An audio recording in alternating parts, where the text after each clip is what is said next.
Good morning, Little Masters, and welcome to today's Tolkien Times. I'm the Man of the West, also from the Prancing Pony podcast, and thank you for joining me for folks' favorite Fandom Friday. Now, every Friday, I get the chance to visit with somebody from the wider world of the Tolkien fandom. Writers and artists, musicians and craftsmen, scholars, content creators, and a whole lot more. Today, we're joined by another of the content creators that I had the privilege of first meeting back in London in May of 2022, courtesy of Amazon's The Rings of Power. She's a prolific TikToker who describes herself as being Lord of the Rings with a sprinkle of Star Wars and Disney, though I think she'll need to update that to include her recent Taylor Swift tendencies. Still, all is forgiven because she loves Faramir almost as much as I do. Folks, please welcome Silmaremily. Hi, thank you so much. I'm like trying not to smile so much because I'm so that's excited. Okay. No, please smile all you want. You know, that's we're not going to break any cameras here. It's perfectly fine. So first, Emily, the question that I ask everybody who comes on today's Tolkien Times, or even the Prancing Pony podcast for that matter, tell us how and when you first encountered Middle-earth, and what is it about Tolkien's works that keeps you coming back? I first encountered Tolkien through my mom, actually. I gained my love of Star Wars through my dad, both my parents, super nerdy, which I very much appreciate. I already love them as an adult. Yeah. Being raised by nerds is just, it's such a privilege. So yeah, my mom was just huge fans of the books. Like she still has her copies that she just like read to shreds as a kid, like covers falling off, pages torn.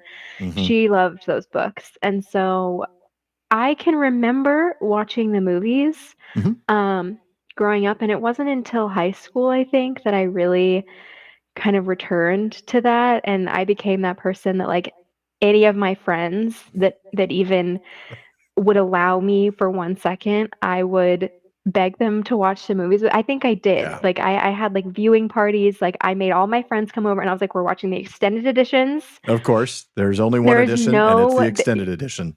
Exactly. I was like, if you don't pass this test of mine, we are no longer friends. Like I got a box set for Christmas one year when I was in high school, which I guess we can return to that later, that I got it in high school and then did not read it.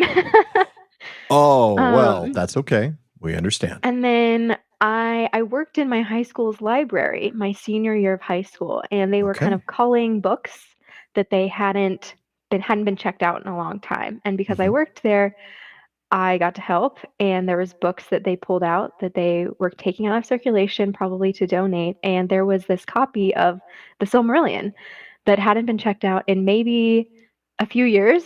And I was like, I like Tolkien. Like, can I have this? And the librarian said, sure. I also got like an illustrated copy of The Hobbit, which was really pretty. Nice. So I took the copy of the Silmarillion, and my mom had read all of those too. Like besides just the trilogy, she'd read everything. And she was like, give it a go. And I love history. I'm really good at like social studies. Okay. So I was like, oh, it's like a textbook. Okay, I can do this. And that's not a bad comparison, by the way. It sort of is. Yeah. It is. It's like a textbook Bible kind of mashup of like especially lore. The beginning, right? I mean, there's that really epic tone. Yeah. Yeah, and I just fell in love with it. I remember reading it during one summer, and I was like, it's so dense, and I was forgetting so many things, and I was like, instead of giving up, I'm gonna annotate this. Good for you. That's awesome. Took out a notepad.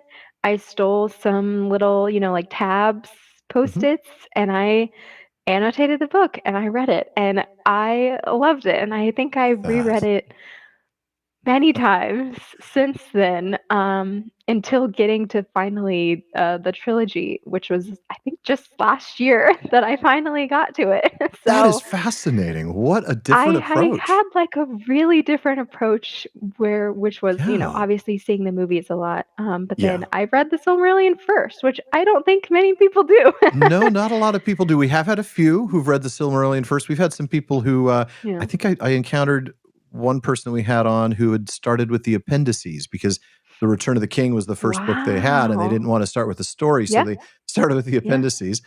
Somebody else was given a copy of The Two Towers and was like, well, this is odd. It seems to start in the middle of a story. So we have had some very unusual approaches from folks who've been on the show before. That is really interesting, though. I Yeah. like that. I mean, Yeah. on the Prancing Pony podcast, we started with the Silmarillion because we feel like it's Yeah. such a foundational work. Like It is. grasping Mhm. that book makes reading the Lord of the Rings significantly richer. You get those Oh, it comparisons, does. those little textual ruins get Yeah, flushed out. any kind of name drop, you're like, "Ooh, Oh ooh, yeah, ooh, ooh, ooh, I know who you're talking about." exactly. When Theoden is compared to Orome and his Mhm. charge down onto the Pelennor, you're like, I know who Yeah. Orome is. But in Yeah. 1956, people didn't.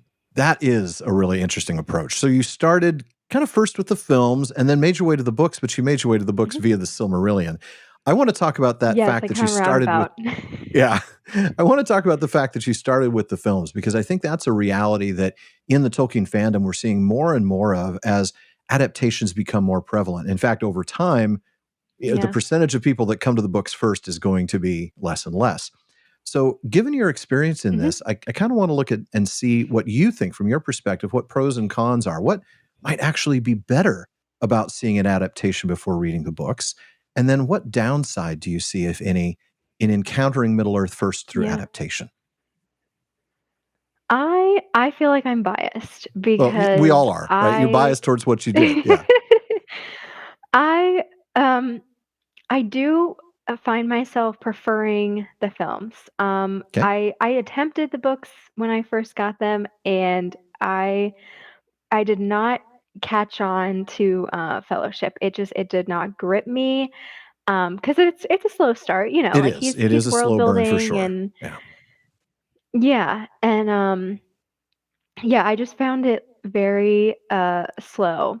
and I don't remember where I might have given up before, but I did the audiobooks, Was it Tom Bombadil? when I finally got around to them, and it was the Andy Serkis ones, which I did love. Hmm.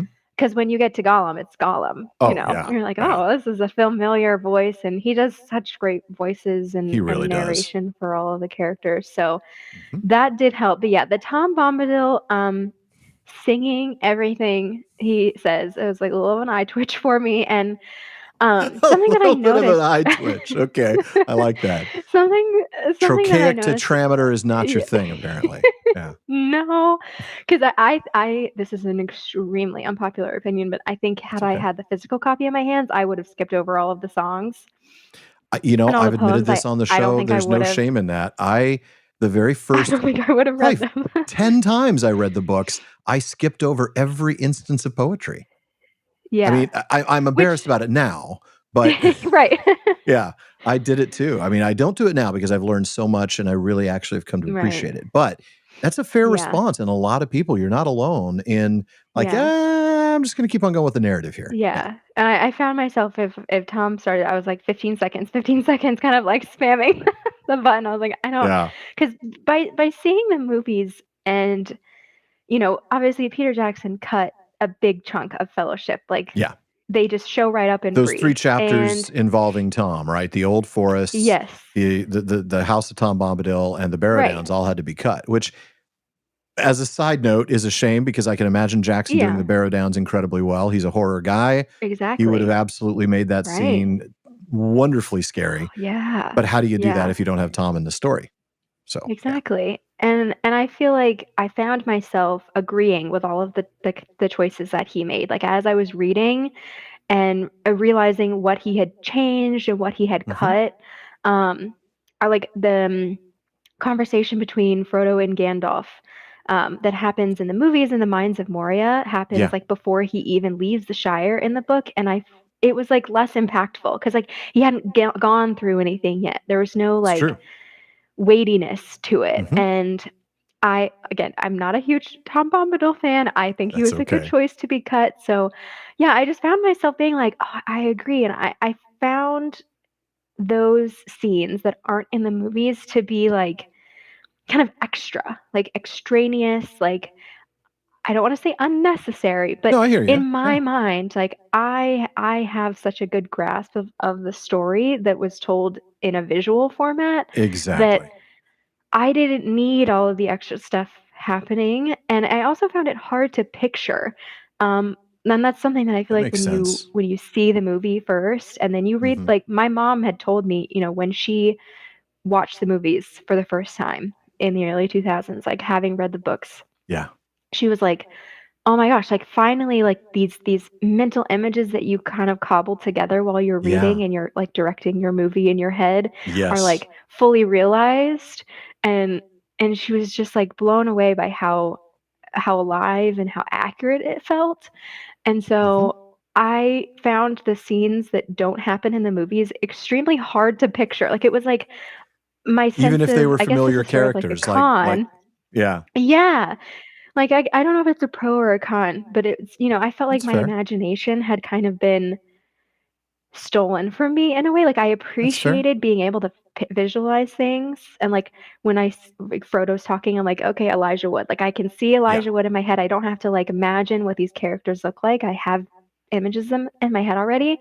Um, but I also felt like in the scenes where, like the Barrow Downs, like all of that stuff, I was like, I can't picture any of this. Like I'm relying so much on Right. the movies for my mental image that That like is as soon interesting. as the movies go away, it's like Yeah. emptiness. But I had to look up like like art. Like I looked up a lot of like John Howe, Ted Oh, Naismith. yeah. Like I looked up a ton of art of these scenes because I was like, I don't know what to picture. Like I don't no idea what these things look like. I also was Fascinating. like, I don't Okay. even know what a Barrow Down is. Like I don't. Yeah. Yeah. It was just so, like, weird and foreign to not know what I was looking at in my head while I was That reading is interesting. Yeah. So, I mean, what I'm hearing maybe is one pro is that the images and sounds are sort of filled in for you. Mhm. You know what the characters look like and Yeah, sound like. But the con yeah. is that when you get to a scene that wasn't in the films, Mhm. it's hard to comprehend or hard to sort of put yourself in Yeah, there. yeah. Because like, I That's don't have interesting. That's really interesting. like, Yeah. I don't have my own idea of this universe battling it out in my head, You do for the so Silmarillion, but I'm not for just, the like, at Lord a of the loss. Rings. That's Yeah. that's true. Yeah.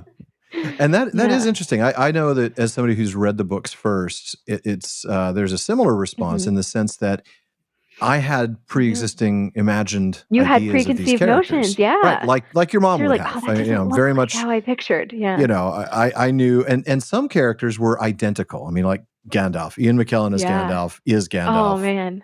and when I read the Yeah. books, that's who's in the books. Yeah. Oh my gosh. But some Yeah. characters I found were very different from my initial imagination. That could be And hard. yeah, and that was tricky. And sometimes it's tricky now when I read the books because now it's hard to get the Yeah. images from the movie out of my head Yeah. and go back Yeah. to those original imaginations. So Yeah. See, that's I felt interesting. that way about like Harry Potter and the Hunger Games. Oh, I would imagine that's true because you Like would have read those books before the that's films the came only out. way I Okay. can in any way relate to Yeah, that because I was like, I don't that's have fascinating. like a preconceived notion about what these things Okay. might have looked like. Good And stuff. yeah. So I don't know. Okay. It's I'm always interesting. I feel like curious. you lose I feel like you lose a little bit of the weight of the written word. Like obviously the written word will always be there. Like you can Yeah, always fall back on that no matter what, anybody decides to make. But like true.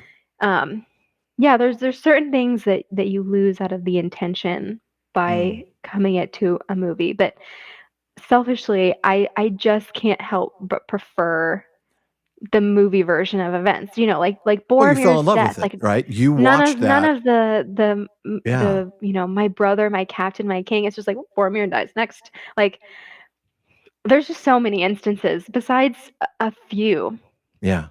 Well, that yeah, and I'm sure that we'll I get to one of those. just I'm sure we'll end up talking about Faramir, but yes. let's go ahead and shift I gears just for a little bit. So, believe it don't or get me not, started.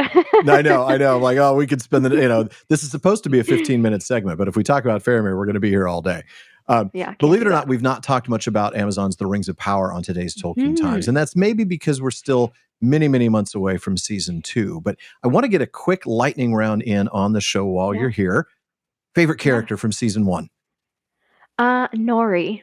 I was surprised by the Harfoots. I really Okay. thought the elves, because I love the lore. I love Yeah. all Well, of if you read this, the like, Silmarillion first, that yes. makes sense.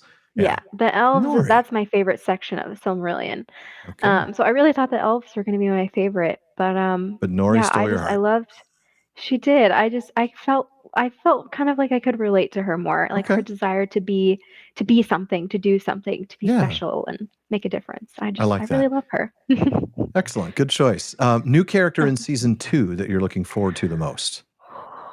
I want to say Anatar very tentatively though, because Ooh, I'm okay. really curious about how they're going to navigate that, considering how they left things in Yeah. season. Yeah. That's fair.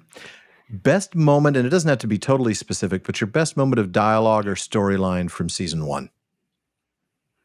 Um, I mean, I feel like one of my favorite quotes is, I have been awake since before the breaking of the first silence. In that time, I have had many names. That was such a moment for me. I was like, Yeah, that was a good that line. was. And That whole reveal.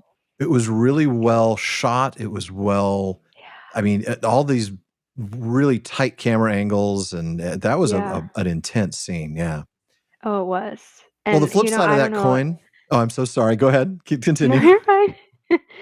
I was gonna say, I don't know if you know about me and Caitlin, Tia Tolkien's To you with Tolkien. Yeah. affinity for Halbrand and Galadriel too. So Yeah. that whole aspect of it, I did like. I hate to say, I did like it.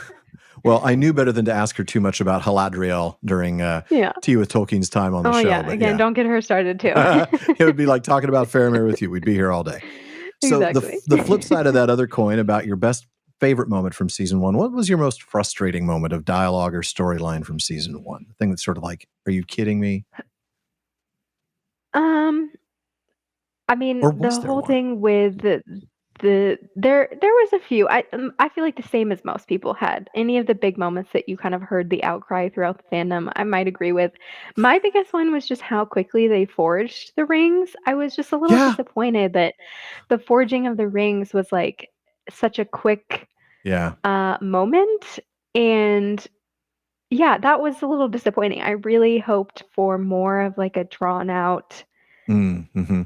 sequence with Maybe a that, and couple of then episodes where we see them crafting them, right? yes, Yeah. like a few, like a storyline throughout a season maybe of like Anatar coming and worming his way in and like all of that stuff that we kind of vaguely know happens. I Hmm. really thought they'd draw that out more. Yeah. I was a little Okay. confused by having it be Halbrand that was there, and just a That little was a little disappointed that the confusing. Forging of the Rings, considering Yeah. the whole name of the show is Rings of Power, Yeah. that was just like a Here's 5 minutes not on the as Rings of Power. Yeah. yeah, like not as Yeah. a weighty sequence, I Yeah. guess. And not the kind of buildup I would have expected either. That whole, well, No, I was let's make surprised. this one thing. Oh no, let's make it two things. No, let's make it three things. That Yeah. was a I was little like, there should have been a little bit more, like maybe deliberation and yeah. take. I just expected it to take longer, I guess. Yeah, that's fair. That's fair. Well, Yeah. speaking of taking longer, we have gone a little long, but that's okay. I'm going to ask you this question anyway because it's what you do, Emily. The Tolkien fandom on TikTok has proven to be a fascinating place. There are a lot of great folks out there, including many who have been on this show. Tell us what your experience has been like on TikTok, specifically as it relates to the Tolkien fandom, as well as any specific plans for the future of your channel. After all, you might be the only one at the crossroads of the Taylor Swift and J.R.R. Tolkien fandoms. I mean, have we ever seen Tolkien and Taylor Swift in the same room at the same time? I mean, I'm just saying. Um, You never know. But yeah, I'm going to leave that one I feel alone. like the way Not the touching that one. Floor is yours, Emily. Go for it. I the way that the fandom grew on TikTok was so organic, and Mm, it's been so meaningful and so fun yeah. to meet friends on there, like people that, that I consider friends, not just like Mhm. mutuals, not just followers, people Right. commenting, but people that I've had just the greatest joy to meet in real life and Yeah. to feel this kind of connection with, which I feel like that's what Tolkien is all about, like hope and family. And those are some of my Yes. favorite themes that he uses over and over again. So Hmm. feeling like I found something like that in real life it's just been the best. It's been fun. It's so nice to like go live with people and bounce Yeah. off of each other and stitch videos and just like see the same people coming back to your comments and supporting even when Yeah. so many people make different kinds of content. I feel like I'm a little all over the place. I do know a considerable amount of lore. I won't say I'm Yeah. up there with New Beta Do Beta. I'm terrified to even get into a trivia competition with him. I just sit on the sidelines. Um, And people like Don and Lee are just so knowledgeable and so good at explaining things. So I do dip my toes in there. I love Elvish. I'm not fluent as much as I wish I would be, but I love studying the language. And I also love making memes. I feel like that's kind of what social media, TikTok, has been about. So in terms of like the Tolkien scholar community, I would put myself like way at the bottom in terms of, seriousness about my content creating craft, if you will. Writing scholarly works, making memes. Yeah, like writing articles, photoshopping the fandom needs a both. T-shirt on So Halbrand. that's the thing. The fandom needs it all, whether we need scholarly works or memes to help us laugh. I think it benefits from all. I think any kind of education and interaction with a work, it can't be a bad thing. So that's a great way to put it. I really like that. You're absolutely right. Any way that a person chooses to interact with something they love, whether it's in a very surface level, like, oh, that's cool, or like people like you and me who are like, I'm going to let this consume my every waking thought. Pretty much, yeah. Either way, yeah. both are great, and then keep the story alive and just.